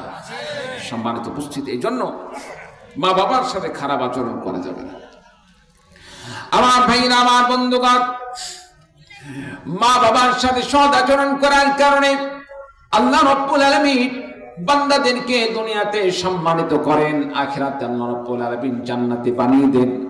বাস্তব প্রমাণ যদি চান, নবীজির সময় আল্লাহর একজন আল্লাহর ওলি, একজন আল্লাহর বান্দা ওয়াইস করণী রাদিয়াল্লাহু তাআলা আনহুর নাম শুনেছেন। হযরত ওয়াইস করণী রাদিয়াল্লাহু তাআলা আনহুর জীবনে পড়ে দেখুন। হযরত ওয়াইস করণী রাদিয়াল্লাহু তাআলা আনহু ইয়ামানে বাস করতেন। দূরত্বতার কারণে নবীজির সাথে সাক্ষাৎ করা সম্ভব হতো না। বাড়িতে অসুস্থ মা রয়েছে, মার সেবা করতে গিয়ে নবীজির সাথে সাক্ষাৎ করা সম্ভব হতো না। মন চাই ঈমান আনলাম নবীর প্রতি, যারা নবীর প্রতি ঈমান আনয়ন করার পরে নবীর সাথে সাক্ষাৎ করেছে, বিশ্ব নবীর সাথে সাক্ষাৎ করেছে, তাদের মর্যাদা সাহাবীর মর্যাদা হয়ে যায়, তাদের পরিচয় হয়ে যায় সাহাবী। আর যে ঈমান আনয়ন করার পরে নবীর সাথে সাক্ষাৎ করতে পারে না, তারা তো সাহাবীর মর্যাদা পায় না, সাহাবী, তাদেরকে সাহাবী বলা হয় না। আমার ভাইরা, আমার বন্ধুগণ, নবীজি জীবিত অবস্থায় দূরত্বতার কারণে, শুধুমাত্র মায়ের সেবার কারণে হযরত ওয়াইস করণী রাদিয়াল্লাহু তাআলা আনহু নবীজির সাথে সাক্ষাৎ করতে যেতে পারেন না। একদিন মাকে বললেন, মা গো, বিশ্ব নবীর সাথে সাক্ষাৎ করতে চাই, নবীর প্রতি ঈমান আনলাম, নবীর সাথে সাক্ষাৎ করতে চাই, মা গো একটা বার আমাকে যদি অনুমতি দাও, আমি একটু নবীর সাথে সাক্ষাৎ করে আসি, নবীজির কাছে সাক্ষাৎ করে আসি। মা বললেন, বাবারে, অল্প সময়ের জন্য যদি তুমি যাও, তোমাকে আমি যাওয়ার অনুমতি দিতে পারি, এছাড়া তোমাকে আমি অনুমতি দিতে পারি না। হযরত ওয়াইস করণী রাদিয়াল্লাহু তাআলা আনহু স্বল্প সময়ের জন্য তিনি রওনা হলেন নবীজির দরবারে গেলেন। মদিনায় যাওয়ার পর রাসূলুল্লাহ সাল্লাল্লাহু আলাইহি ওয়াসাল্লামের বাড়িতে যখন গেলেন, বাড়িতে গিয়ে দেখেন বিশ্ব নবীজি নাই, নবীজি কোথাও যেন চলে গেছেন। এক পর্যায়ে হযরত ওয়াইস করণী রাদিয়াল্লাহু তাআলা আনহুর অন্তরের মধ্যে প্রশ্ন জাগলো। নবীজির কাছে সর্বপ্রথম আসলো, নবীজিকে যদি না দেখে যাই কবে দেখতে পাবো? আবার মনে হয় নবীজিকে দেখার জন্য যদি এখানে যদি আমি অপেক্ষা করি, আমার মা বড় কষ্ট পেয়ে যাবে, আমার মা তো অসুস্থ, মা যদি কষ্ট পেয়ে আমার জন্য বদদুয়া দেয়, আমার জীবন ধ্বংস হয়ে যাবে। এজন্য সিদ্ধান্ত নিলেন, আল্লাহ রাব্বুল আলামিন যদি কোনোদিন তাকদীরে রাখে নবীজির সাথে সাক্ষাৎ আল্লাহ তাআলা যদি নসিব করেন নবীজির সাথে সাক্ষাৎ হবে। আর মা যদি দুনিয়া থেকে বিদায় নিয়ে চলে যায়, এই মাকে তো আর পাবো না। এই জন্য তিনি মার সেবা করার জন্য নবীজি সাল্লাল্লাহু আলাইহি সাল্লামের বাড়ি থেকে সঙ্গে সঙ্গে নিজের মায়ের দিকে রওনা হলেন, বাড়ির দিকে রওনা হলেন। আর মায়ের কাছে এসে সেবা করা শুরু করে দিলেন। বলুন সুবহানাল্লাহ। বন্ধুরা আমার, এক পর্যায়ে রাসূলুল্লাহ সাল্লাল্লাহু আলাইহি সাল্লাম যখন মদিনায় আসলেন, বাড়িতে আসলেন, বাড়িতে আসার পরে সাহাবায়ে কেরামগণ বিশ্ব নবী সাল্লাল্লাহু আলাইহি সাল্লামকে বললেন, ইয়া রাসূলুল্লাহ, ইয়া হাবিবাল্লাহ, আপনার অমুক পাগল ওয়াইস কর্ণে সে আমান থেকে আপনার সাথে সাক্ষাৎ করার জন্য এসেছিল। বাড়িতে অসুস্থ মা থাকার কারণে সে সময় দিতে পারে নাই। আপনার সাথে দীর্ঘ সময় দেখা সাক্ষাৎ করার জন্য এখানে অপেক্ষা করবে এই রকম সুযোগ তার হয় নাই। মা সেবা করার জন্য সে বাড়িতে ফিরে চলে গেছে। রাসূলুল্লাহ সাল্লাল্লাহু আলাইহি সাল্লাম সাহাবীদেরকে লক্ষ্য করে বললেন, রে আমার সাহাবীরা শোনো। বিশেষ করে হযরত ওমর রাদিয়াল্লাহু তাআলা আনহুকে বললেন, রে আমার শোনো, রে আমার সাহাবী শোনো, আমার সেই সাহাবী, আমার সেই পাগল ওয়াইস করনি, হয়তো আমি বেঁচে থাকা অবস্থায় আর তার সাথে সাক্ষাৎ নাও হতে পারে। মায়ের সেবা করার জন্য আল্লাহ রাব্বুল আলামিনের কাছে সে এত পছন্দ হয়ে গেছে, আল্লাহ রাব্বুল আলামিনের কাছে সে এত মকবুল হয়ে গেছে, আল্লাহ রাব্বুল আলামিনের কাছে সে এত প্রিয় হয়ে গেছে। ওয়াইস করনে যখন মক্কায় আবার যখন সে হজের জন্য আসবে, যখন তার সাথে সাক্ষাৎ হয়ে যাবে, আমার পক্ষ থেকে এই জুব্বা মোবারক ওয়াইস করনের জন্য হাদিয়া হিসাবে তার কাছে পৌঁছে দিবে। বলুন সুবহানাল্লাহ। শুধু হাদিয়া হিসাবে দান নয়, নবীজি বললেন, ওমর রে, ওয়াইস করণীকে যখন পাবে, ওয়াইস করণীকে বলবে সে যেন তোমাদেরকে নিয়ে একটু দোয়ার জন্য হাত তুলে আল্লাহ তাআলার কাছে দোয়া করেন, আল্লাহ রাব্বুল আলামিনের কাছে দোয়া করেন। আল্লাহ রাব্বুল আলামিন ওয়াইস করণীকে এত পছন্দ করেন, মায়ের সেবা করার কারণে সে মুস্তাজাবুদ দাওয়াত হয়ে গেছে। আল্লাহ পাকের কাছে সে হাত তোলার সঙ্গে সঙ্গে আল্লাহ রাব্বুল আলামিন তার হাত কবুল করবেন। সে হাত তোলার সঙ্গে সঙ্গে তোমরাও তার সাথে হাত উঠাবে, সে যা দোয়া করবে তোমরা আমিন আমিন বলবে, তোমাদের সকল মনের আশা আল্লাহ রাব্বুল আলামিন পূরণ করে দিবেন। নবীজির ইন্তেকালের পরে হযরত ওয়াইস করনী রাদিয়াল্লাহু তাআলা আনহু হজের মৌসুমে চলে গেলেন, হজের সময় চলে গেলেন কাবার প্রান্তে। সেখানে যাওয়ার পরে হযরত ওমর রাদিয়াল্লাহু তাআলা আনহু ওয়াইস করনী রাদিয়াল্লাহু তাআলা আনহুকে খুঁজতেছেন, হাদিয়াটা পৌঁছে দিবেন। বিশ্ব নবীর হাদিয়া পৌঁছে দেওয়ার জন্য ওয়াইস করনী রাদিয়াল্লাহু তাআলা আনহুকে খুঁজতেছেন। খুঁজতে খুঁজতে এক সময় হঠাৎ করে ওয়াইস করনী রাদিয়াল্লাহু তাআলা আনহুর সন্ধান পাওয়া গেল। সন্ধান পাওয়ার পর হযরত ওমর রাদিয়াল্লাহু তাআলা আনহু ওয়াইস করনী রাদিয়াল্লাহু তাআলা আনহুকে বললেন, আল্লাহর নবীর পাগল রে, নবীজির পাগল, আল্লাহর নবী বিশ্ব নবীজি আপনার প্রতি এত আল্লাহর নবী সন্তুষ্ট হয়ে গেছেন, মায়ের সেবা করার কারণে নবীজির চোখে তুমি এত প্রিয় হয়ে গেছো। নবীজি সাল্লাল্লাহু আলাইহি সাল্লাম তোমার জন্য আল্লাহর নবী বিশ্ব নবী সাল্লাল্লাহু আলাইহি সাল্লাম হাদিয়া হিসাবে এই জুব্বা মুবারক পৌঁছে দিয়েছেন। বলুন সুবহানাল্লাহ। আমার ভাইরা, আমার বন্ধুগণ, শুধু তাই নয়, ওয়াইস করনী রাদিয়াল্লাহু তাআলা আনহুকে বললেন, নবীজি দোয়া করার জন্য বলেছেন, আপনি একটু দয়া করে হাত উঠান, আপনার সাথে সাথে আমরা আমিন আমিন বলবো, আপনি আমাদের জন্য দোয়া করবেন। হযরত ওয়াইস করনী রাদিয়াল্লাহু তাআলা আনহু দুই হাত তুলে দোয়া করা শুরু করলেন। হযরত ওমর রাদিয়াল্লাহু তাআলা আনহু তার সাথে সাথে আরো সাহাবীরা যারা ছিল সকলে দোয়া করলেন, আমিন আমিন করলেন। আমার বন্ধুগণ, আল্লাহ রাব্বুল আলামিন তাকে মায়ের সেবা করার জন্য এত মর্যাদা দান করলেন। ওয়াইস করনী রাদিয়াল্লাহু তাআলা আনহুকে নবীজি পোশাক হাদিয়ার ব্যবস্থা করে দিলেন। বন্ধুরা আমার, শুধু তাই নয়, হযরত ওয়াইস করনী রাদিয়াল্লাহু তাআলা আনহু হাদিয়া পাওয়ার পর হযরত ওয়াইস করনী রাদিয়াল্লাহু তাআলা আনহু চিন্তার মধ্যে পড়ে গেলেন, নবীজির পরিহিত পোশাক এটা আমি কেমনে গায়ে দেই? এটা তো স্মরণীয় জিনিস, এটা তো সাধারণভাবে পরিহিত বিষয় নয়। তবে ওয়াইস করনী রাদিয়াল্লাহু তাআলা আনহু সাহাবীদেরকে লক্ষ্য করে বললেন, নবীর সাহাবীরা শোনো, আমার যখন ইন্তেকাল হয়ে যাবে, আমার ইন্তেকালের পরে যখন আমাকে কাফনের কাপড় পরাবে, কাফনের কাপড়ের সময়, কাফনের কাপড় পরানোর সময় অন্য কোনো কাপড় দিয়ে নয়, নবীজির ব্যবহৃত এই জুব্বা মোবারক দিয়ে আমার কাফন দাফনের ব্যবস্থা করে দেব। বলুন সুবহানাল্লাহ। সম্মানিত উপস্থিতি, মায়ের সেবা করার কারণে আল্লাহ তাআলা কেমন মর্যাদা দান করলেন। রাসূল সাল্লাল্লাহু আলাইহি সাল্লামের সাথে যার সাক্ষাৎই হলো না, যার কোনো দেখাই হলো না, নবীজি তাকে ভালোবেসে তার কর্মে গুণে নবীজি তার কাজের প্রতি সন্তুষ্ট হয়ে তার জন্য নিজের ব্যবহৃত জুব্বা মোবারক তাকে আল্লাহ নবী হাদিয়া হিসাবে, উপহার হিসাবে দান করলেন। বলুন সুবহানাল্লাহ।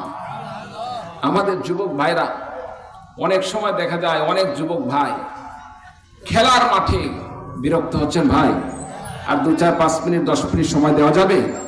হ্যাঁ মুসলিম ভাই, দোয়া করে দেবো? হ্যাঁ আচ্ছা। সম্মানিত উপস্থিতি, অনেক সময় দেখা যায় ভিডিওতে আমরা দেখি মাঠে খেলাধুলা হচ্ছে, কোনো নামি দামি প্লেয়ার সেই দর্শকের কাছে চলে আসছে, আগে থেকে তার টার্গেট আছে যে তার সাথে একটু সাক্ষাৎ করব। অনেক সময় এরকম দেখা যায় কি যায় না? আপনার খেলোয়াড়দেরকে যে নিরাপত্তার যে প্রাচীর দেওয়া থাকে, অনেক সময় অনেক ছেলেদেরকে প্রাচীর টপকায় গিয়ে সেই খেলোয়াড়কে বুকের সাথে জড়িয়ে ধরে। কি ভাই এরকম আছে না? নাই? অনেক সময় দেখা যায়। কেন? আসলে মূলত ওই যুবকটা, ওই ছেলেটা ওই খেলোয়াড়কে পছন্দ করে, খেলোয়াড়কে ভালোবাসে। যখন সে প্লেয়ারের কাছে গেল, খেলোয়াড় কাছে গেল, খেলোয়াড়ের কাছে যাওয়ার পরে প্রশাসনের লোক বা ওই খেলোয়াড়দেরকে নিরাপত্তা দেওয়ার জন্য যে সমস্ত দায়িত্বশীল কর্মকর্তা আছে, সঙ্গে সঙ্গে কিন্তু তার থেকে তাকে আলাদা করে ধরে নিয়ে আসে। কারণ যে কোনো সময় কোনো দুর্ঘটনা ঘটে যেতে পারে। সে তো তার ক্ষতি করার জন্য যায় নাই, ভালোবাসার জন্য গিয়েছে। সম্মানিত উপস্থিতি, এক সময় দেখা যায় যে খেলোয়াড় যখন দেখলো সে আমাকে ভালোবাসার কারণে এত কিছু বাধা বিপত্তি উপেক্ষা করে আমার কাছে সাক্ষাৎ করার জন্য আসলো। অনেক খেলোয়াড়দেরকে দেখা যায় খেলার শেষে তার গায়ের যে পোশাক, যে জার্সিটা নাম্বার লেখা আছে, 10 নাম্বার জার্সি, 8 নাম্বার জার্সি, ওই যুবকের শুধুমাত্র ভালোবাসার কারণে, তার প্রতি তার এমন টান থাকার কারণে নিজের শরীরের পোশাকটাও কিন্তু অনেক সময় অনেক ছেলেদেরকে দিয়ে দেয়। এরকম আছে না নাই ভাই? এটা তো দুনিয়ার ভালোবাসা, স্বাভাবিক দুনিয়ার মানুষের ভালোবাসা। কোনো খেলোয়াড় আমাকে যদি পোশাক দেয়, কোনো জার্সি দান করে, কিংবা কোনো একটি ব্যাট দান করলো, একটা বল দান করলো, এটা তো দুনিয়াতে স্মরণীয় বিষয়। এটাকে মানুষ খেলবে না, এই পোশাককে সে গায়ে দিবে না, বরং এটাকে স্মরণীয় হিসাবে একটি সংরক্ষিত জায়গায় রেখে দিবে। কি বলেন ভাই, ঠিক কিনা? দুনিয়ার সাধারণ খেলোয়াড়দের পোশাক পাওয়ার কারণে যদি কোনো মানুষ সেটাকে ভালোবাসার কারণে সেটাকে স্মরণীয় হিসাবে রেখে দেওয়ার জন্য তাকে সংরক্ষণ করে, হযরতে আমার বন্ধুগণ ওয়াইস করনী রাদিয়াল্লাহু তাআলা আনহু বিশ্বনবী সাল্লাল্লাহু আলাইহি সাল্লামকে ভালোবাসার কারণে, মার সেবা করার কারণে নবীজি সাল্লাল্লাহু আলাইহি সাল্লাম এই ওয়াইস করনী রাদিয়াল্লাহু তাআলা আনহুকে যে জুব্বাটা দান করলেন, ওয়াইস করনী রাদিয়াল্লাহু তাআলা আনহু জুব্বাটি রেখে দিলেন। আর সেটাকে কবরে যখন যাত্রা হবে তখন তিনি তাকে কাফনের কাপড় করার জন্য নির্দেশ করলেন। এজন্য যে ওয়াইস করনী রাদিয়াল্লাহু তাআলা আনহু বললেন, ইন্তেকালের পরে মানুষের আখিরাতের সর্বপ্রথম মঞ্জিল হচ্ছে কবর। কবরে যদি বান্দা যদি সঠিক জবাব দান করতে পারে, সর্বপ্রথম কবরে বান্দাকে 3টি প্রশ্ন করা হবে। মান রব্বুকা ওয়া মান নাবিয়্যুকা ওয়া মা দীনুকা। রে বান্দা, তোমার রব কে, তোমার নবী কে, তোমার ধর্ম কি ছিল? বান্দা যদি উত্তর দিতে পারে, কবরটাকে আল্লাহ তাআলা জান্নাতের বাগান বানিয়ে দিবেন। আর যদি সঠিক উত্তর দিতে না পারে, কবরটা হয়ে যাবে জাহান্নামের টুকরার মতন। আমার ভাইরা, আমার বন্ধুগণ, হযরতে ওয়াইস করনী রাদিয়াল্লাহু তাআলা আনহু সঙ্গে সঙ্গে এবার সাহাবীদেরকে বললেন, কবরে যখন আমাকে শহীদ করা হবে, এই সময় আমার কাফনের কাপড় যেটা দেওয়া হবে সেটা যেন বিশ্ব নবীজির এই পোশাকটা যেন আমাকে যেটা দান করেছেন এটা দিয়ে যেন আমাকে কাফন পরানো হয়, এটা দিয়ে যেন আমাকে দাফন করানো হয়।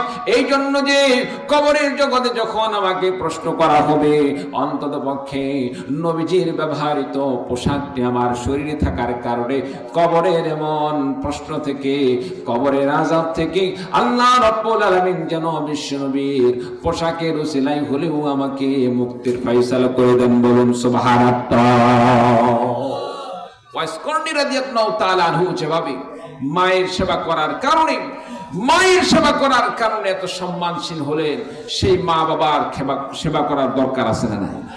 সেই মা বাবার খেদমত করার দরকার আছে না নাই? আমাদের সমাজে মানুষদের মুখে যে কথাটি বারবার আমরা শুনি, কথা শোনে না, ছেলে কথা শোনে না, মেয়ে কথা শোনে না, সামনেতে এই জিনিসগুলো আমাদেরকে দূর করার জন্য মা বাবার প্রতি আমাদের অতীতের চাইতে বেশি সুদৃষ্টি রাখা দরকার, তাদের প্রতি সুনজর রাখা দরকার, তাদের সাথে সদ্ব্যবহার করা দরকার। কি বলেন ভাই, ঠিক কিনা? আমার ভাইরা, আমার বন্ধুগণ, যাদের মা বাবা দুনিয়া থেকে বিদায় নিয়ে চলে গেছেন, ওই মা বাবার জন্য কি করব? ইচ্ছা করলেও মা বাবাকে সুন্দর পোশাক পরে দিতে পারে না, মা বাবাকে দামি দামি খাবার দিতে পারে না, মা বাবাকে সুন্দর বাড়িতে থাকার ব্যবস্থা করে দিতে পারে না, মা বাবার জন্য ইচ্ছা করলেই কোনো কিছু করতে পারে না। আমার বন্ধুগণ, মা বাবার জন্য আপনার আমার করণীয় শেষ হয়ে যায় নাই। যে মা বাবা দুনিয়া থেকে বিদায় নিয়ে চলে গেছেন, তার জন্য আপনার আমার করণীয় রয়েছে। আল্লাহ রাব্বুল আলামিন বলেন, واخفض لهما جناح الذل من الرحمة وقل رب ارحمهما كما ربياني صغيرا। আমার সাথে পড়ুন, رب ارحمهما كما ربياني صغيرا। আল্লাহ রাব্বুল আলামিন বলেন, বান্দারে, তোমার যে মা বাবা দুনিয়াতে বেঁচে থাকুক আর দুনিয়া থেকে বিদায় নিয়ে চলে যাক, যেই মা বাবা দুনিয়া থেকে বিদায় নিয়ে চলে গেছেন, ওই মা বাবার জন্য তোমার করমের হাতটাকে বিছিয়ে দাও, তোমার দয়ার হাতকে মা বাবার জন্য বিছিয়ে দাও। আর আল্লাহ রাব্বুল আলামিনের কাছে দোয়া করো, তুমি দোয়া করো, রব্বির হামহুমা কামা রব্বায়ানি সগীরা। আল্লাহ রাব্বুল আলামিন, আমার মা বাবাকে সেভাবে তুমি তোমার করমের হাতে লালন পালন করো, যেভাবে আমাকে ছোট্টকালে মা বাবা আমাকে যেভাবে আদর্শ হাত দিয়ে লালন পালন করেছেন।